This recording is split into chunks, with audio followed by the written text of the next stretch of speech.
पुण्यातल्या कल्याणी नगर अपघाताचा तपास आणि या प्रकरणाची सुनावणी सुप्रीम कोर्टाच्या देखरेखीखाली व्हावी अशी मागणी अपघातात मरण पावलेल्या दोघा संगणक अभियंत्यांच्या पालकांनी एका वृत्तसंस्थेशी बोलताना केला।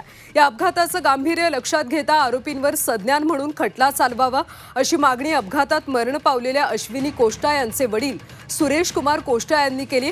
तर या अपघाताची दुहेरी खून म्हणून दखल घेण्यात यावी अशी मागणी अपघातातले मृत अनिश अवधियाचे वडील ओमप्रकाश अवधी यांनी व्यक्त केली।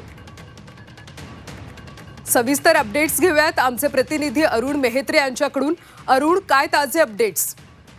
या अपघाताबाबत सुरुवातीपासून संशय व्यक्त केले जात होते आणि त्यामध्ये प्रामुख्याने दोन गोष्टी आहेत। एक तर आरोपीला अल्पवयीन गृहीत धरून त्याला तात्काळ सोडलं गेलं, हा एक भाग, आणि दुसरा म्हणजे की आरोपीचे वडील किंवा आरोपीचे कुटुंबीय हे धनाढ्य आहे आणि त्यामुळे ते पैशाचा किंवा इतर स्वरूपाच्या गोष्टींचा वापर करून अमृत नोनी गॅस्ट्रिन, अपचन, ऍसिडिटी, गॅस्ट्रबल ह्यापैकी तुम्हाला कुठलाही गॅस्ट्रिक प्रॉब्लेम झाला, उपाय एकच, अमृत नोनी गॅस्ट्रिन। या गुन्ह्याचा तपास प्रभावित करू शकतात याबद्दल देखील सुरुवातीपासून लक्ष वेधलं गेलंय आणि या सगळ्या अनुषंगाने दोन्ही जे मृतक आहेत त्यांच्या पालकांनी या संपूर्ण प्रकरणाचा तपास आणि त्याची सुनावणी ही सर्वोच्च न्यायालयाच्या देखरेखीखाली करण्यात यावी अशी विनंती केली।